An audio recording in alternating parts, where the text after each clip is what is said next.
Hello guys, and welcome to our next lecture from this Adobe Spark course. Now in the previous lecture we have seen how we can create different types of graphic designs using Adobe Spark, especially for social media and for ads and marketing campaigns.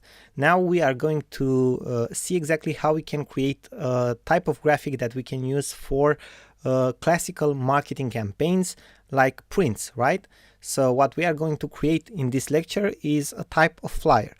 Obviously it's very similar with what you have seen in the previous lectures, but it has some specifics, and we are going to go through those specifics a little bit, and then we are going to move on to our next lectures.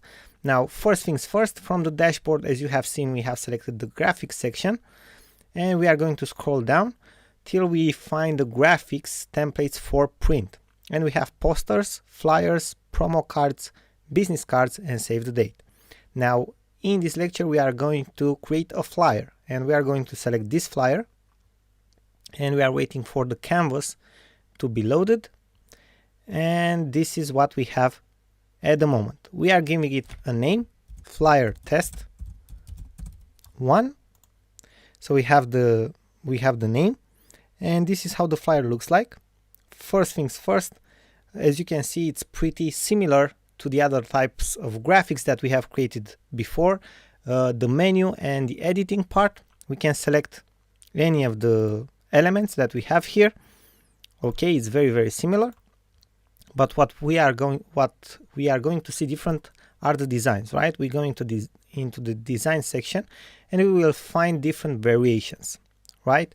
We can select from different types of variations, and let's say that we want for this flyer this one, last days of summer, and this is how the flyer will look like. Okay, then we go to the layouts. The layouts are also something which we find to be different than the other graphics templates. We have simple, banner styles, grid styles, and so on, right? And in rest we have pretty much the same options, like adding text, photo, icons, colors. We can change the color schemes, as you can see. Okay, so it's pretty much very similar and pretty much the same. Okay, now thank you very much for watching, and we are looking forward to see you in the next lecture, where we are going to discuss how we can create a video.